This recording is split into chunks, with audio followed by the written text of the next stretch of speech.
கர்த்தருடைய பரிசுத்த நாமத்திற்கு ஸ்தோத்திரம். புதிய வானம் புதிய பூமி. இன்னைக்கு 5வது செய்தியை பார்க்க இருக்கிறோம். ஜெபத்தோடு இந்த செய்திக்குள்ளே கடந்து செல்வோம். மகா இரக்கமும் கிருபையுமுள்ள பிதாவே, துதிக்கிறோம் ஐயா. நீர் நல்லவர் ஐயா, இரக்கம் உள்ளவர் ஐயா, ஆசீர்வதிக்கிறீர் ஐயா. நீர் எங்களுக்கு வைத்திருக்கிற ஒரு பெரிதான ஆசீர்வாதத்தை நாங்கள் தியானித்துக் கொண்டிருக்கிறோம் ஐயா. அதற்காக கோடி நன்றி ராஜா. பரிசுத்த வேதத்தினுடைய ரகசியத்தை ஆவியானவர் எங்களுக்கு வெளிச்சம் போட்டு காட்டுவதற்காக நன்றி ராஜா. இந்த சத்தியத்தை நாங்கள் அறிந்து இதன்படி வாழ நிலைத்திருக்க பலன் தங்கப்பா. இந்த ஓட்டத்தை நீர் எங்களுக்கு ஓடி முடிக்க கிருபை தாங்கப்பா. ஒவ்வொருவரையும் என் ஆண்டவராகிய இயேசு கிறிஸ்துவின் நாமத்தினாலே ஆசீர்வதிக்கிறேன். இயேசுவின் நாமத்தினாலே ஜெபங்களின் பிதாவே, ஆமேன் ஆமேன் ஆமேன். கர்த்தருடைய பரிசுத்த நாமத்திற்கு ஸ்தோத்திரம். புதிய வானம் புதிய பூமியை நம்ம தியானிச்சுக்கிட்டு இருக்கிறோம். முதல் செய்தியில வானம் புகையை போல் ஒளிந்து போகும், பூமி பழைய வஸ்திரத்தை போல சுருட்டப்படும் அப்படின்னு நம்ம தியானிச்சோம். அடுத்து நீதியை குறித்து நம்ம தியானிச்சோம். இந்த நீதி நம்மள ஒரு காலத்துல நாம் வரப்போகிற ஒரு புதிய வானம் புதிய பூமியில போய் நம்மளை கொண்டு போய் சேர்க்கும். இப்ப இதெல்லாம் நீங்க நம்புறதற்கு உங்களால முடியுமா முடியாதா? இதான் கேள்வி. நிறைய நேரங்கள்ல நம்முடைய உள் மனது ஆள் தத்துவம் அது சொல்லும், நோ இதை நம்ப முடியாது, இது கஷ்டம் அப்படின்னு சொல்லி. ஆண்டவராகிய இயேசு கிறிஸ்து தன்னுடைய சீஷர்ல சொல்றாரு, என் மாமிசத்தை புசித்து என் ரத்தத்தை பானம் பண்றது நித்திய ஜீவனை சொன்னார். அநேகர் ஓடியே போயிட்டாங்க. அப்ப அவருடைய சீஷர்ல பார்த்தது, நீங்களும் என்னை விட்டு போக மனதிற்காக. அப்பா என்ன சொன்னார்? பேரு உம்மிடத்தில் தான் நித்திய ஜீவ வசனம் இருக்கு. அப்ப அந்த நித்திய ஜீவ வசனம் நமக்கு என்ன சொல்லுதுன்னா, நம்மள நம்ப வைக்கிறதுக்கு பார்க்கும். நம்ப வைக்கிறதுக்கு சில சம்பவங்கள்ல இதே 51வது அதிகாரத்துக்கு சில சம்பவங்கள் இதுல நம்ம பார்க்க போகிற புதிய வானம் புதிய பூமியும் என்னால் கூடும் என்னால் முடியும்னு சொல்லி ஆண்டவர் சொல்றதற்கு முதல் ஒரு நடந்து முடிந்த ஒரு சம்பவத்தை பார்க்கணும். அது யாருன்னா ஆபிரகாம். அவருடைய வயதான காலத்துல முதிர் வயதுல அவருக்கு ஒரு ஆண்டவர் பிள்ளையை கொடுக்கிறார்.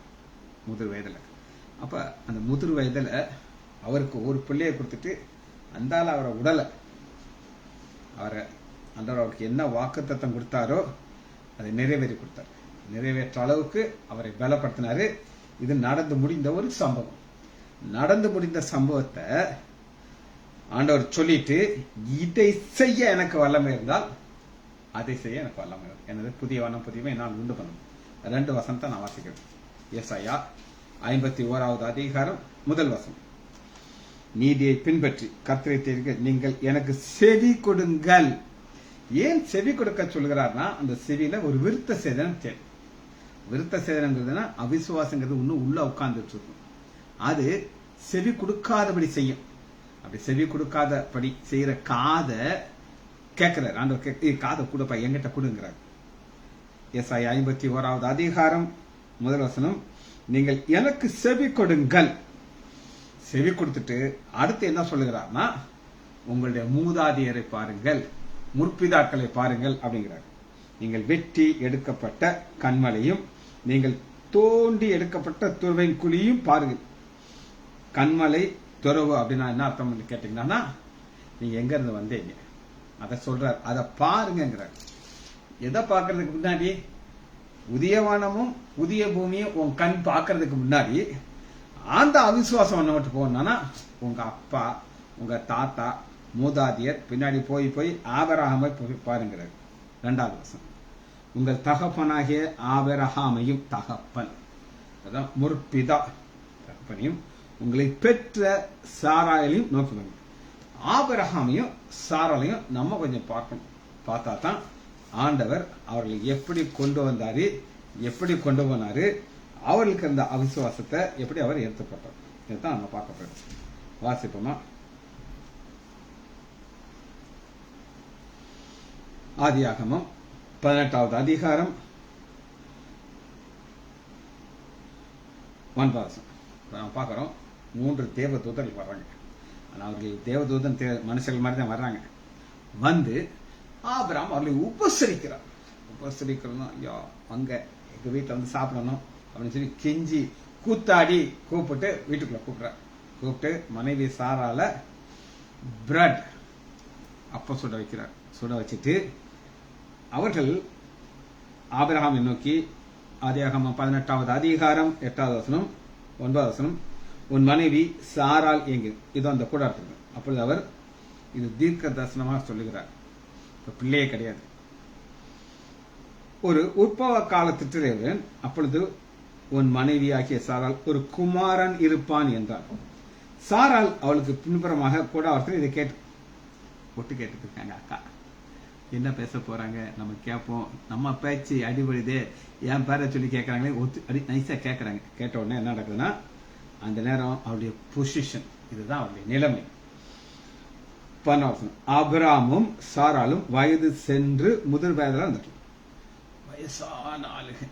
ஆண்டவர் பாத்தீங்கன்னா என்ன செய்வார் அப்படின்னா, நீ நம்ப முடியாத காரியத்தை நான் செய்யறதற்கு உங்க முற்பதா யாருன்னா கிழவனுக்கு, வயசானவர்கள். இந்த வயசான ஆபிரகாம் சாராலையும் ஆண்டவர் எப்படி தெரிந்து கொண்டார் அப்படின்னு கேட்டீங்கன்னா, அவர்களுக்கு என்ன இல்லை அப்படின்னா நம்ப முடியாத நிலைமையில இருக்காங்க. நம்ப முடியாத நிலைமை. வாசிப்போமா, ரோமர்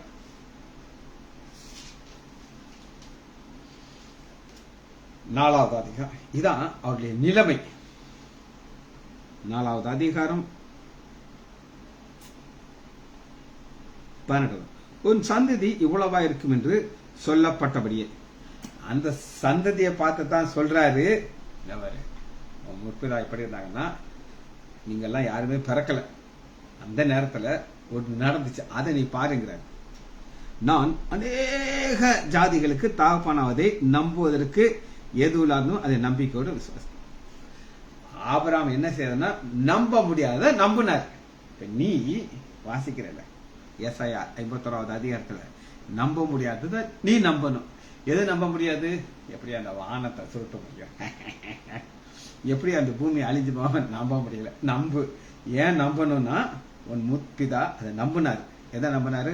ஆண்டவர் கொடுத்த வாக்குத்தத்தத்தை நம்பினார். வாசிப்போமா, 19. அவன் விசுவாசத்தில் பலவீனமா இருக்கு. சரீரம் பலவீனமா இருந்துச்சு, விசுவாசத்துல பலவீனம் இல்லை. அவன் ஏறக்குறைய 100 வயதாகும் பொழுது, 100 years, அவனுடைய கிருபையினால எனக்கு 67 வயசு முடிஞ்சு 68வது வயசு வருது. அவனுடைய கிருபையினால எனக்கு சரீரத்தை நல்லா பலனோட கொடுத்திருக்கிறார். காலையில என்னுடைய ஓட்டத்தை ஆரம்பிக்கிறேன், 3 மணிக்கு எந்திரிச்சிருவேன். எந்திரிச்சு பிரேயர் முடிச்சுக்கிட்டு, எக்ஸசைஸ் பண்ணிட்டு, வாக்கிங் போயிட்டு, செய்திகள்லாம் எழுதிட்டு, இப்படியே ஓடிக்கிட்டே இருக்கிறேன். மெசேஜ் எழுதிக்கிட்டே இருப்பேன், உங்களுக்கு வார்த்தையில கொடுத்துக்கிட்டே இருப்பேன். இதனை ஆண்டவர் ரட்சிச்சிருக்காரு, பலனுள்ளவன் ஆச்சிருக்கிறாரு. ஆனா ஆபிரகாம் அப்படி கிடையாது. செத்து போன சரீரத்தையும், சாராளுடைய கற்பம் செத்து போனது, சாராளுடைய கற்பம் செத்து போச்சு அப்படின்னா என்ன அர்த்தம்னா, அவளுக்கு ஒரு மென்சுரல் சைக்கிள் நின்று போச்சு. ஏறக்குறைய 45 வயசுல ஒரு பெண்ணுக்கு நின்று போயிடும். அந்த பெண் கொஞ்சம் வயசான பெண்ணா இருந்துச்சானா அது சீக்கிரம் பிள்ளை பிறக்கும். எல்டர்லி பிரைமி அப்படின்னு சொல்லி ஒரு பெண் வயசான காலத்துல ஒரு பிள்ளைய பார்த்தானா அவளுக்கு ஊனமுற்ற பிள்ளையா தான் பிறக்கும். ஊனமுற்ற பிள்ளை. நம்முடைய பிரேயர்ல ஒரு தம்பி, பேர் சொல்ல மாட்டேன், உங்க எல்லாருக்கும் தெரியும், ஒரு நாள் என்கிட்ட போன் பண்ணி சொல்றான், சார் என்னைய ஆண்டவர் நேசிக்கிறாருங்கிறத என்னால நம்ப முடியல சார், எப்படி சார் நான் அவரை நம்புறது அப்படின்னு ஒரு கேள்வியை கேட்டான். எப்படி என்னை நேசிக்கிறான்னு நான் எப்படி சார் புரிஞ்சுக்கிட்டேன்? நான் சொன்னேன், நீ உங்க அம்மாவுக்கு பிள்ளையா பிறந்த, ஆமா, உங்க அம்மாவுக்கு என்ன நோய் இருந்துச்சுன்னு கேட்டேன். ஜுனைன் டயபெட்டிஸ். அதாவது பிறக்கும் பொழுதே அவனுடைய தாய்க்கு இன்சுலின் செக்ரேஷன் கிடையாது. அது அம்மாவால கர்ப்பம் தரிக்கவே முடியாது 100%. அப்படி ஒரு வேளை பிள்ளை பிறந்தால் அது ஊனமுற்ற பிள்ளையா இருக்கும். அதான் ரூல்ஸ், மெடிக்கல் ரூல்ஸ். நான் கேட்டேன், உனக்கு என்ன ஊனம் இருக்குப்பான்னு. ஒன்றும் இல்லை சார், எனக்கு சேட்டப்பாயன் இங்க ஒரு சேட்டை பண்ணுவாங்க. சேட்டை பண்ற அளவுக்கு அவனுக்கு சரீர பலன் இருந்துச்சு. அதை சொல்ல வருங்க. நான் சொன்னேன், உங்க அம்மா ஜுனைன் டயபெட்டிஸ், அந்த அம்மாவுக்கு நீ பிறந்திருந்தா ஆஸ் பர் மெடிக்கல் ரூல்ஸ் நீ ஊனமுற்றோர் இருந்திருக்கணும், ஏதாவது ஒரு குறை இருக்கணும். ஒன்றும் இல்லையே சார், அதான் அன்றைய அன்பை நீ பார்க்கறது. நீ உங்களுடைய பாட்டி, அதாவது உன்னுடைய அம்மாவுடைய அம்மா பயங்கரமான விசுவாசி. அம்மா ஜெபிச்சு கொண்டே இருக்கும். அதுக்கு 2 பிள்ளை பிறந்துச்சு. ஒரு பிள்ளை ஆம்பளை பிள்ளை, அது பேர் ஸ்டாலின். நம்ம ஜே.எம். ஸ்டாலின். ஒரு பொம்பளை பிள்ளை யாருன்னா உங்க அம்மா. உங்க அம்மாக்காண்டி உன் பாட்டி பண்ண ஜெபத்தை ஆண்டவர் கேட்டு உன்னை இந்த உலகத்துல உண்டாக்குனார். ஒரு குறை இல்லாம உண்டாக்குனார். இப்போ உனக்கு புரியுதான்? புரியுது சார் அப்படின்னா. அது போல இங்கேயும் பாத்தீங்கன்னா ரோமர் 4வது அதிகாரம் தன் சரீரம் செத்து போனதையும் சாராளுடைய கர்ப்பம் செத்து போது எண்ணாது இருந்தான். எண்ணாது இருந்தான்னா அதை மனசுலயே வச்சுக்கிறது, கவுண்ட் பண்ணவே இல்லை. இது ஒரு என்ன வேர்ட் அப்படின்னு கேட்டீங்கன்னா, இது ஒரு பேங்கிங் வேர்ட். பேங்க்ல எப்படி என்றாங்களோ அதை நம்ம மைண்ட்ல இருந்து டிலீட் பண்ணிட்டாரு. மற்ற போய் ஆபிரகாம் உங்க வயசு என்ன? 18. சாராள் வயசு என்ன? 16. அப்படித்தான் சொல்லியிருப்பார். சரியா? அதனால பாருங்க 20 தேவனுடைய வாக்கு தத்தத்தை குறித்து அவன் அவிசுவாசமாய் சந்தேகப்படாமல். தேவனுடைய வாக்கு தத்தம் என்ன அப்படின்னு கேட்டீங்கன்னா, ஆண்டவர் என்ன சொல்லுகிறார் அப்படின்னு கேட்டீங்கன்னா, உனக்கு ஒரு பிள்ளை பிறக்கும். அந்த பிள்ளையை குறித்து என்ன சொல்கிறார் அப்படின்னு கேட்டீங்கன்னா, வாக்கு தத்தத்தை நம்ம பார்ப்போம்.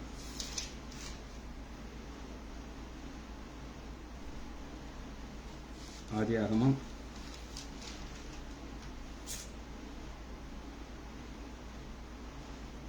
22வது வசனம், அதிகாரம் 17வது வசனம். நான் உன்னை ஆசீர்வதிக்கவே ஆசீர்வதித்து. இத எப்படி நம்பினாரு? 100% நம்பிட்டார். உன் சந்ததியை வானத்து நட்சத்திரை போலவும். வானத்து நட்சத்திரம் ஆடி மேல பாரு. என்ன தெரியுது? நைட்ல நட்சத்திரம் தெரியும், பகல் என்ன தெரியும்? கடற்கரை மணலத்திலும் பெருகவே பெருக பண்ணுவேன் என்று உன் சந்ததியார் உங்கள் சத்துருக்கள் வாசலை சுதந்திரித்துக் கொள்வார்கள். இதுதான் நடந்துச்சு. எது நடந்துச்சு? இப்ப நீங்க பாக்குற எஸ்ஐயா 51வது அதிகாரத்துல அவங்க அந்த பாலம் தேனமுடைய தேசத்துக்கு வந்துட்டாங்க. இது அவங்க இடமே கிடையாது, கானானியர் குடியிருந்த பூமி. ஆனா கானானியர்கள் எல்லாம் துரத்திட்டு சுதந்திரிச்சுக்கிட்டாங்க. இப்ப அந்த நேரத்துல மைண்ட் செட்டப் எப்படி இருந்துச்சு நான் சொல்றேன். ஆதியாகமம் 18வது அதிகாரம் 12 ஆகையால் சாராள் தன் உள்ளத்திலே நகைத்து. உள்ளத்துல நகைக்கிறான்னு அர்த்தம் இப்படி கிடையாது, அப்படி கிடையாது. அது வெளியில் வச்சிருக்குது. உள்ளல நகைத்து, நான் கிழவியும் என் ஆண்டவர் முதிர் வயதிலுமா இருக்கும்போது எனக்கு இன்பம் உண்டாயிருக்கும் என்றார்.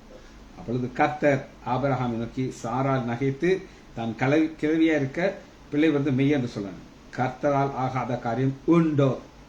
இப்ப என்ன நடக்குது அப்படின்னு கேட்டீங்கன்னா, சாரால ஆண்டவர் மாற்றுகிறார். எப்படி மாற்றுகிறார் அப்படின்னு கேட்டீங்கன்னா, சாரால் நகைத்தாள்ங்கிறது உண்மை. ஆனா ஒரு ஸ்டேஜ்ல என்ன ஆயிட்டாங்க அப்படின்னு கேட்டீங்கன்னா, எபிரேயர் 11வது அதிகாரம் 11 ஹீப்ரூஸ் 11 விசுவாசத்தினாலே சாராலும் வாக்கு தத்தம் பண்ணிற உண்மை என்று எண்ணி. ஒரு காலத்துல உள்ளத்துல சிரிச்சாங்க, என்னால முடியுமா, ஆனா கிளவி அப்படின்னு சொல்லி. ஆனா அது மாறி ஆண்டவர் ஆபிரகாமுடைய இருதயத்திலும் சாராள் இருதயத்திலும் விசுவாசத்தை ஊற்றி உண்மையில ஒன்று எண்ணி கர்ப்பம் தரிக்க பலன் அடைந்து. எப்ப விசுவாசம் வந்துருச்சோ பலனும், விசுவாசமும் பலனும் சேர்ந்து போகும். என் வாழ்க்கையில நான் குறித்து அந்த ஒரு திட்டம் வச்சிருக்கிறார். அந்த திட்டத்தை நிறைவேற்றி முடிக்கிறவரை என்னை கைவிட மாட்டார். என்னைக்கு திட்டம் முடியுதோ அப்படியே பரவாயில்ல. நீங்க வேண்டான்னு சொன்னாலும் சரி, நான் வேண்டான்னு சொல்லி அது நடக்க. புரியுதா உங்களுக்கு? அதனாலதான் விசுவாசத்தினாலே சாராளும். ஆபிரகாம் கேட்கல விசுவாசம் வந்துருச்சு. அந்த விசுவாசம் இருக்கிறது சாராள். இப்ப இது ஒரு சின்ன ஒரு ரகசியம். நீங்க எப்ப எல்லாம்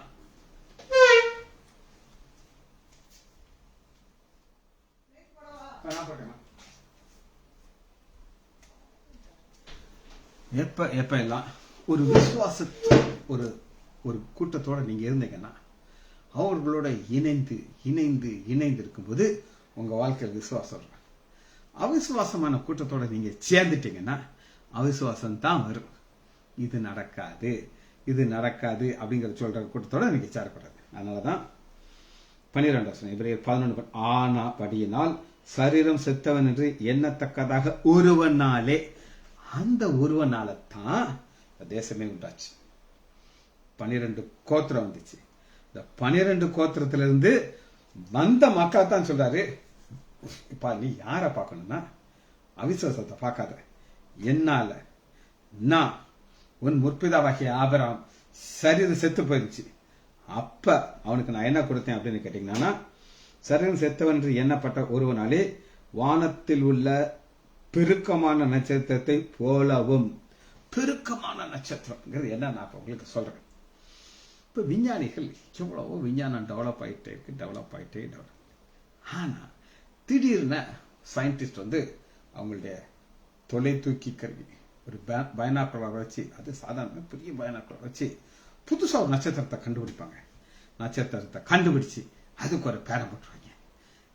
நாங்க ஒரு புது நட்சத்திரம் கண்டுபிடிச்சிருக்கோம், அதுக்கு இதுதான் பேரு அப்படின்னு. இது அன்னைக்கு தான் வந்துச்சா, புதுசா வந்துச்சா. இந்த சட்டையை நீங்க பாக்குறது புதுசு.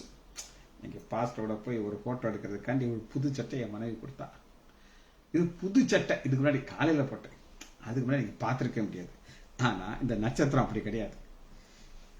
ஒரு கோடான கோடி வருஷத்துக்கு முன்னாடி உண்டாக்குன நட்சத்திரத்தை அது பெருக்கம், அது போல சொல்றாரு.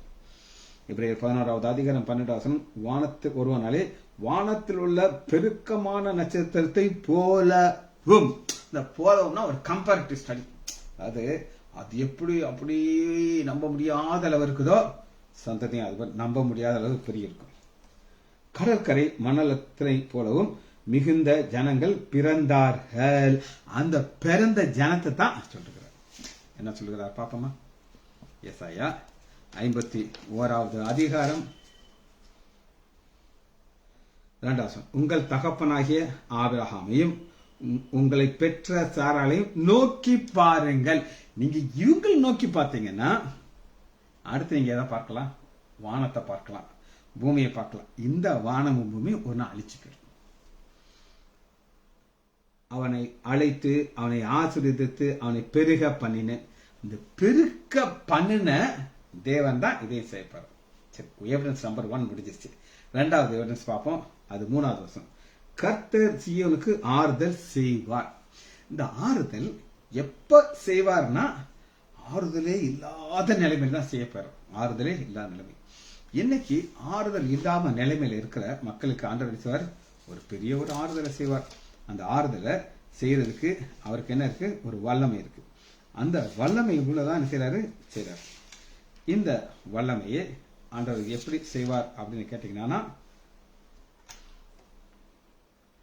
ஒரு ப்ரொசீஜர் நம்ம பார்க்க போகிறோம்.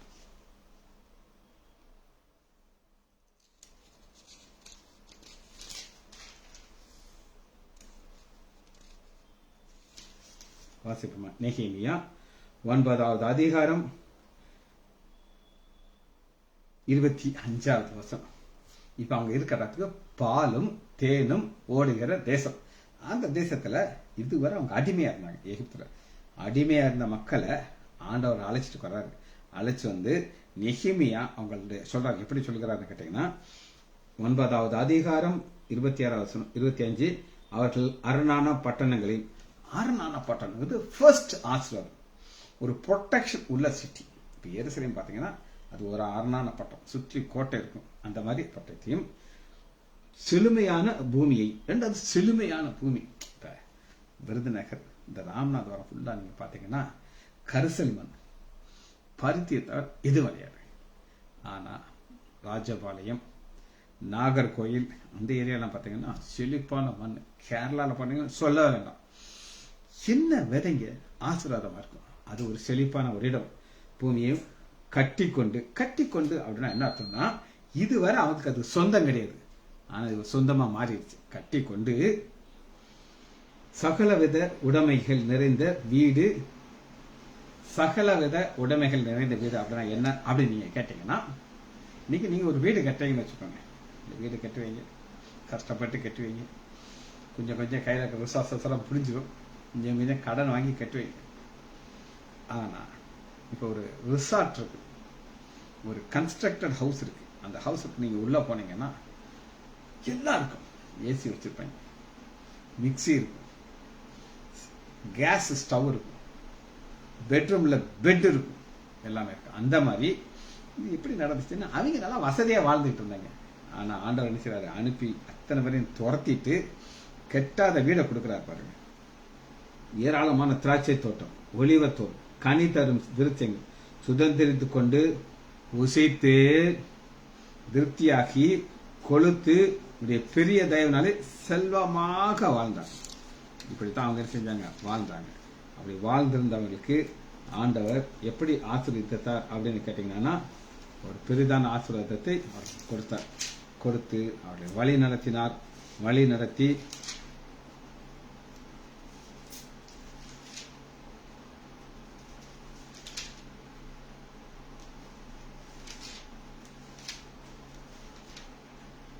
சரி, இன்னொரு வசனத்தை நான் உங்களுக்கு காட்டுறேன்.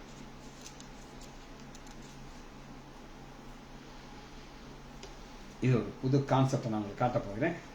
முதல்ல வசனத்தை வாசிக்கிட்டு அப்புறம் நம்ம வாங்க போறோம். ஏசாயா 51வது அதிகாரம் 3வது. கர்த்தர் சீயோனுக்கு ஆறுதல் செய்வார்.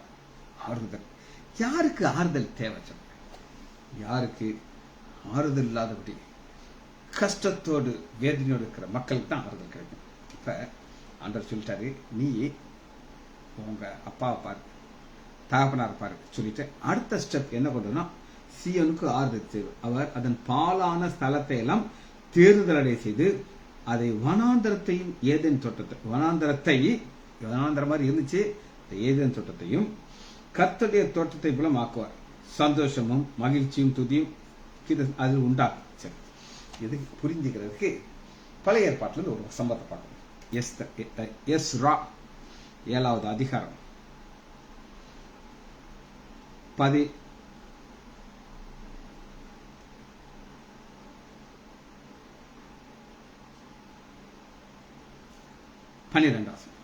எஸ்ரா பக்கம் 597. உங்களுக்கு பேக்ரவுண்டா சொல்லுவேன், அப்பதான் புரியும். எஸ்ரா யார் அப்படின்னு நீங்க கேட்டீங்கன்னா, ஒரு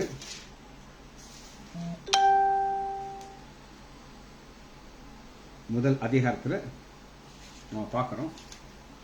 இவங்க ஒரு சிறை இருப்புல இருந்து என்ன செய்றாங்க, வெளியே வர்றாங்க.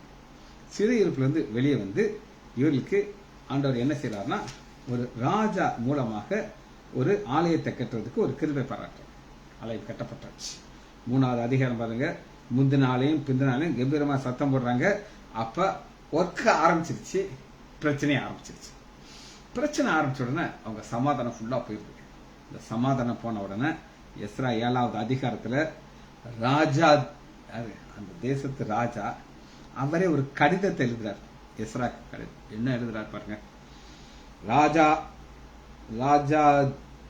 ராஜாவாகிய அர்த்தசஸ்திரா, ராஜா தி ராஜா, எல்லாத்துக்கும் ராஜா. அவர் கீழே அத்தனை குட்டி குட்டி ராஜாக்கள் பாருங்க. பரலோகத்தில் இருக்கிற தேவனுடைய நியாயப்பிரமாணத்தை போதிக்கிற உத்தம வேதபாரனாகிய எஸ்ரா என்னும் ஆசாரியனுக்கு பூரண சமாதானம் உண்டாக என்று வாழ்த்தி ஆறுதல் செய்யறான என்ன அர்த்தம்னா, பூரண சமாதானம். அது எனக்கு பூரண சமாதானம். அதாவது யாருக்கு சமாதானம் இல்லாதையோ அவங்களுக்கு ஒரு சமாதானத்தை கொடுக்குற பூரண சமாதானம். நமக்கு சமாதானம் இருக்கா? எஸ் இருக்கு, இல்லை நான் சொல்ல மாட்டேன். ஆனா அந்த சமாதானம் டக்குன்னு போயிடும். ஒரு சின்ன பிரச்சனை வந்துச்சுன்னா அந்த சமாதானம் போயிடும்.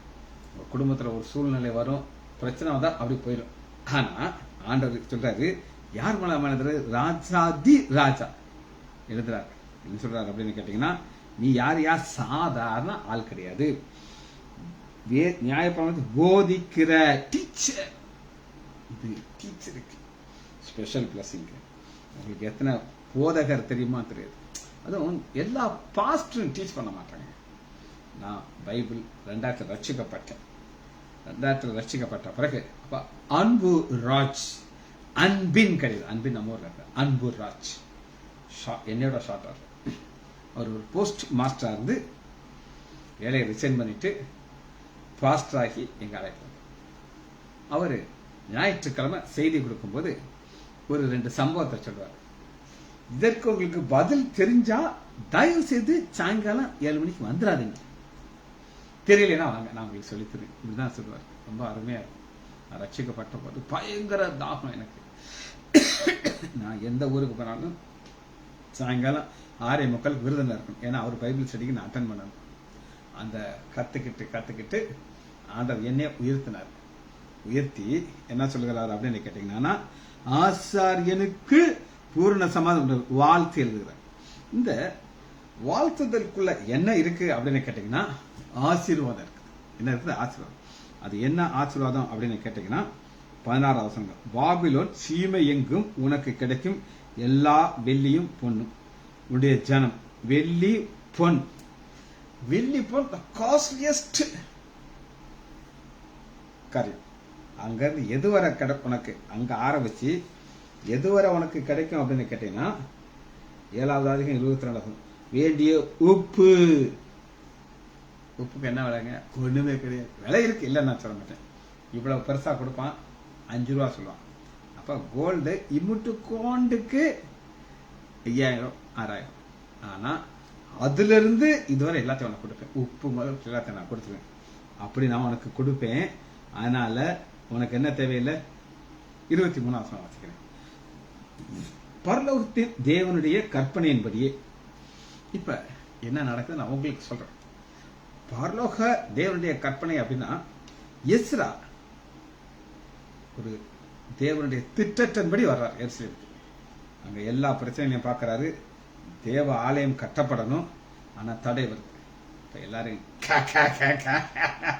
இவன் அப்பாறை பெருசா வந்துட்டான், ஆலயத்தை கட்ட போறேன், பவுண்டேஷன்லாம் போட்டான். இப்ப அவனால ஒன்னும் பண்ண முடியலன்ட்டு கக்கா புக்கான்னு சிரிப்பாங்க. இவெல்லாம் ஃப்ராடுட்டா சொல்லுவானா இல்லையா? சொல்லுவாங்க ஃப்ராடு அப்படின்னு சொல்லிருப்பாங்க. அப்ப எஸ்ராக்கு சமாதானமே போயிருக்கும். சமாதானமே இல்லாத எஸ்ராக்கு ஆண்டவர் என்ன செய்யறாருன்னா, ராஜா மூலமாக பேசுறார். பேசி என்ன சொல்கிறார் அப்படின்னா, பரலோகத்தின் தேவனுடைய கற்பனையின்படியே எது தேவையா இருக்குமோ அவைகளெல்லாம் பரலோகத்தின் தேவனுடைய ஆலயத்திற்கு ஜாக்கிரதையாக செய்யப்பா அப்படிங்கிறார். பாஸ்டரோட நான் போனேன். அப்ப பாஸ்டர் நான் சொன்னேன், யா எவ்வளவு எதிர்ப்புகள் வந்துச்சு, நீங்க தைரியமா நின்னீங்க, ஆலயத்தை கட்டுனீங்க. இன்னைக்கு நான் உள்ள உட்காந்துக்கிட்டு திடீர்னு நினைப்பேன், இது நம்ம ஊர் சர்ச்சா இப்படி இருக்கு அப்படின்னு நினைப்பேன். ஆமா நம்ம சர்ச் தான் நான் நினைப்பேன். அப்ப சொல்றாரு பாஸ்டர், இதை பார்த்துட்டு 4 ஆலயம் இதே மாதிரி கட்டினாங்க. இதே டீம் இங்க யார் யாரெல்லாம் ஒர்க் பண்ணாங்களோ இதே பேட்டர்ல கட்டினாங்கன்னு சொல்லி நான் சொல்லி பார்த்துட்ட. உங்களுக்கு அகேன்ஸ்டா ஒரு குரூப் வந்தாங்க, சிரிச்சாரு. அது யாருன்னு எனக்கு தெரியும். அவங்க என்ன சொன்னாங்க அப்படின்னு கேட்டீங்கன்னா, மேல கான்கிரீட் போறியா, வேலை முடிஞ்சதுனாங்க. ஆனா நீங்க இறங்கி வரல. இதுதான் அவருடைய திட்டம், காட்ஸ் பிளான்.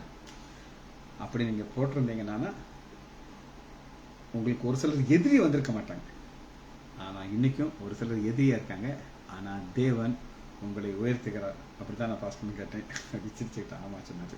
அதைத்தான் நான் சொல்றேன். தேவனுடைய ஆலயம் ஜாக்கிரதையாக செய்யப்படும். நான் பாஸ்டர் சொன்னேன், பாஸ்டர் எனக்கு நல்லா தெரியும், அதாவது இந்த மெடல் போட போறாங்க ஆலயத்தை பத்தி எல்லாம். அதுல ஒரு தடவை நான் ஆரோக்கியராஜ் பிரதர் இங்க இருந்தாருன்னா, அவரு நாங்க மெசேஜ் கொடுத்துட்டு வரும்போது ஒரு காஸ்ட் சொல்றாரு, வெளியில இந்த மெயின் ஷீட், அதான் மோஸ்ட் எக்ஸ்பென்சிவ் ஷீட், அதான் மேல இருக்கு. அது வந்து வாட்டர் ப்ரூஃப், எத்தனையோ ப்ரூஃப் அதில் இருக்குது, ஹீட்டை கண்டக்ட் பண்ணாது. அதை இன்னைக்கு அது மேல போய் உட்கார போகுது. நீங்க உங்க கைகளை அது மேல வச்சு ஜெபம் பண்ணணும் அப்படின்னாரு. நாங்கெல்லாம் ஒரு குரூப்பா போனோம். பிரதர் வெஸ்லி அவர் உடனே கேமரா எடுத்தாரு, போட்டோ எடுத்தாரு. நாங்க கை வச்சு ஜெபம் பண்றத. அடுத்த வாரம் அது எல்லாம் மேல போயிடுச்சு. மேல போய் அங்க உட்காந்துருச்சு. இப்ப போய் தொட முடியுமா? தொட முடியாது. பாஸ்டர் சொன்னேன், பாஸ்டர் நீங்க சொன்னீங்க நாங்கெல்லாம் கை வச்சு ஜெபம் பண்ணோம், அன்னைக்கு எங்க கை அது மேல இருந்துச்சு, இன்னைக்கு மேல லெவலுக்கு போயிடுச்சு, தொட முடியாது. சொன்னார், அந்த போட்டோலாம் நான் வச்சிருக்கேன் அப்படின்னாரு. இதெல்லாம் எதுக்கு நான் சொல்றேன் அப்படின்னு கேட்டீங்கன்னா, ஆண்டவர் உங்களுக்கு பூரண சமாதானத்தை பாருங்க. எஸ்ரா 7வது அதிகாரம் 12வது வசனம், பூரண சமாதானம் உண்டாகும் என்று வாழ்த்தியது. சூழ்நிலை சான்ஸே கிடையாது, உங்களால கட்ட முடியாது. அந்த கட்ட முடியாத சூழ்நிலையில இருக்க நீங்க கிட்டதுக்கு ஆண்டவர் ராஜா மூலமா என்ன சொல்றாரு, உனக்கு கோல்டு வெள்ளி உப்பு முதற்கொண்டு நான் உங்களுக்கு செய்வேன், அதுல சந்தேகமே கிடையாது. இது தேவனுடைய திட்டம். இந்த திட்டத்தை தான் புரிந்து கொண்டாதான் உங்களுக்கு இந்த வசனம் புரியும். எடுத்துக்கொள்ளாமா? 51வது அதிகாரம் 3வது, இது 2வது எவிடன்ஸ் நம்பர் 1 ஆபிரகாம், 2வது தேவன் ஒரு தேசத்துக்கு ஒரு மாறுதல் உண்டு பண்ணுகிறார். எப்படி மாறுதல் உண்டு பண்ணுகிறார் பாருங்க. சீயோனுக்கு ஆறுதல் செய்வார். ஏன் ஆறுதல் செய்யறாரு? சீயோன் டவுன்ல கிடக்கு, இதால மேலே வர முடியாது, அப்படி இருக்கிற ஒரு இடத்துக்கு ஆறுதல் செய்கிறார். அடுத்து பாருங்க, அவர் அதன் பாலான ஸ்தலத்தை எல்லாம் தேர்தல் அடைச்சது. பாலான ஸ்தலத்தை செய்யறாரா? தேர்தல். இது என்னது தேர்தல் அப்படின்னு நீங்க கேட்டீங்கன்னா அதுக்கு ஒரு வசனத்தை வாசிக்க போகிறோம். ரைட்.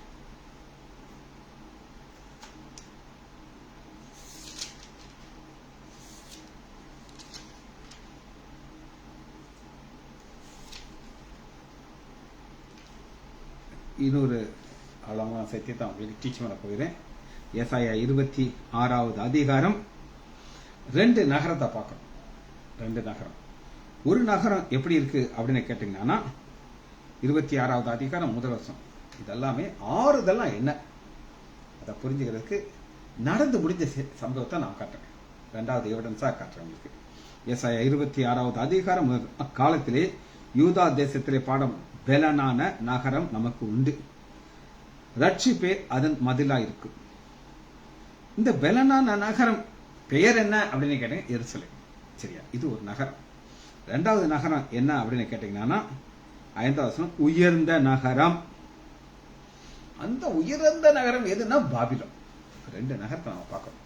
ஒரு நகரத்துக்கு பேரு எருசலேம். அது என்ன நகரம்?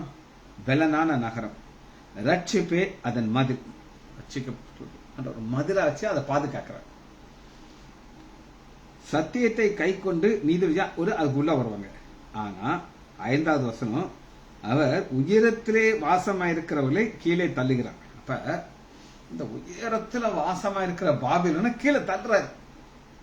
யார் மூலமா தள்ளுகிறார் அப்படின்னு நீங்க கேட்டீங்கன்னா, உயர்ந்த நகரத்தை தள்ளுகிறார்.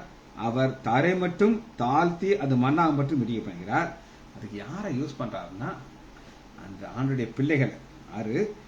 கால் அதை மிதிக்கும். யார் காலு?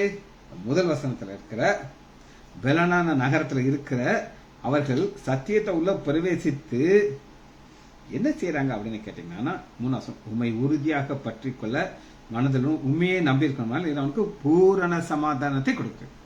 அந்த பூரண சமாதானத்தை ஒருத்தருக்கு கொடுக்கிறார். பூரண சமாதானத்தை கிடைக்கிறவங்களுக்கு என்ன ஒரு பலன் கிடைக்குதுன்னா, மிதிக்கிற பலன் கிடைக்கும். கால் அதை மிதிக்கும். சிறுமியானவருடைய காலும் எளிமையானுடைய காலுங்களே அதை மிதிக்கும். எதை மிதிக்கும்? உயரமா ஒரு இடம் இருக்கு. இன்னைக்கு ஆண்டவர் தலைகளை மாத்திடுவாங்க. யார் யாரெல்லாம் இந்த தேசத்துல பெருமையோடு இருக்கிறாங்களோ, எனக்கு எல்லாம் முடியும், ஐ ஹவ் எவ்ரிதிங் அப்படின்னு இருக்கிற மக்களை மிதிப்பார். மிதிச்சு இவங்களை உயர்த்துகிறார். உயர்த்தி எப்படி மாற்றுவார் அப்படின்னு நீங்க கேட்டீங்கன்னா அதைத்தான் நம்ம பார்க்கணும். ஏசாயா 51வது அதிகாரம் ஆப்போசிட். கர்த்தர் சீயோனுக்கு ஆறுதல் செய்து. ஏன்பா உன்னை வச்சு நான் என்ன செய்ய போறேன்? மிதிக்க வைக்கிறது. அவர் ஆறுதல் பாலான ஸ்தலங்களை எல்லாம் தேர்ந்து இது பாலா கிடந்துச்சு.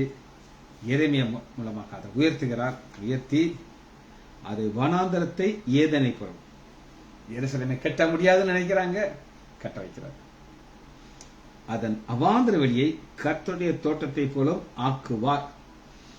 இதை அவர் செய்தார். இதை செய்தவருக்கு என்ன வல்லமை இருக்குன்னா, புதிய வானமும் புதிய பூமி உண்டாக்க வல்லமை இருக்கு. அடுத்து மோஸ்ட் இம்பார்ட்டன்ட் என்னன்னா, அடுத்த சந்தோஷமும் மகிழ்ச்சியும் துதியும் கீத சத்தமும் அதில் உண்டாயிருக்கும்.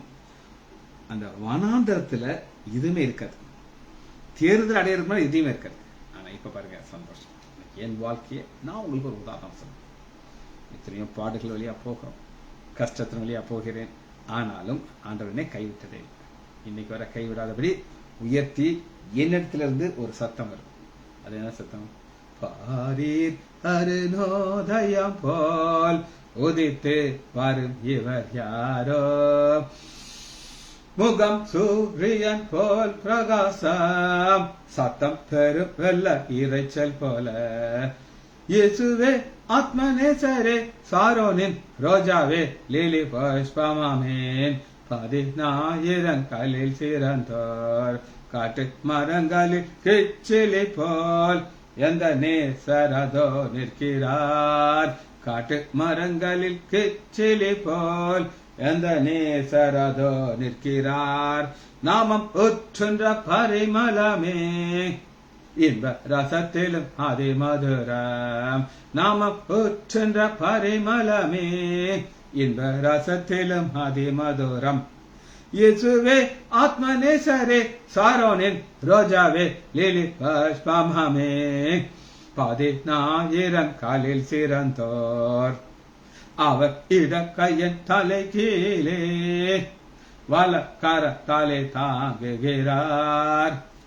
அவர் நேசத்தால் சோகமானேன் என்மேல் பரந்த கொடி நேசமே. அவர் நேசத்தால் சோகமானேன் என்மேல் பரந்த கொடி நேசமே. இயேசுவே ஆத்மநேசரே சாரோனின் ரோஜாவே லிலி புஷ்பமே. 10,000 காலில் சிறந்தோர் யான் பிரியமே ரூபவதி என அழைத்திடும் இன்ப சத்தம். யான் பிரியமே ரூபவதி என அழைத்திடும் இன்ப சத்தம். கேட்டு அவர் பின்னே ஓடிடுவேன், அவர் சமூகத்தில் மகிழ்ந்திடுவேன். கேட்டு அவர் பின்னே ஓடிடுவேன், அவர் சமூகத்தில் மகிழ்ந்திடுவேன். இயேசுவே ஆத்மநேசரே சாரோனின் ரோஜாவே லிலி புஷ்பமே. 10,000 காலில் சிறந்தோர் யான் நேசர் என்னுடையவரே அவர் மாவினில் சாய்ந்திடுவேன். யான் நேசர் என்னுடையவரே அவர் மாவினில் சாய்ந்திடுவேன். மனவாளியே வா என்பாரே பறந்திடுவேன் நான் நேகத்திலே. இது துதி சத்தம் உள்ள இருந்து வார். கேட்க சந்தோஷமா இருக்கா? உங்களுக்கு நான் போர் அடிக்கும், எனக்கு சந்தோஷமா இருக்கு. அதனாலதான் சந்தோஷமும் மகிழ்ச்சியும் துதியும் கித சத்தம் இப்ப உண்டாகுச்சுன்னா புதிய புதியும் உண்டாகும். இது 2வது எவிடன்ஸ். ஜெபிச்சு படிப்பாமா? மகா இரக்கமும் கருவேமுள்ள பிதாவே துதிக்கிறோம் ஐயா. 2வது எவிடன்ஸை நாங்கள் தியானித்தோம் ஐயா. அதற்காக நன்றி. பிள்ளைகள் ஒவ்வொருவரையும் என் ஆண்டவராகிய இயேசு கிறிஸ்துவின் நாமத்தினாலே ஆசீர்வதிக்கிறேன். இயேசு என் நாமத்தினாலே ஜெபங்களை பிதாவே. ஆமேன், ஆமேன்.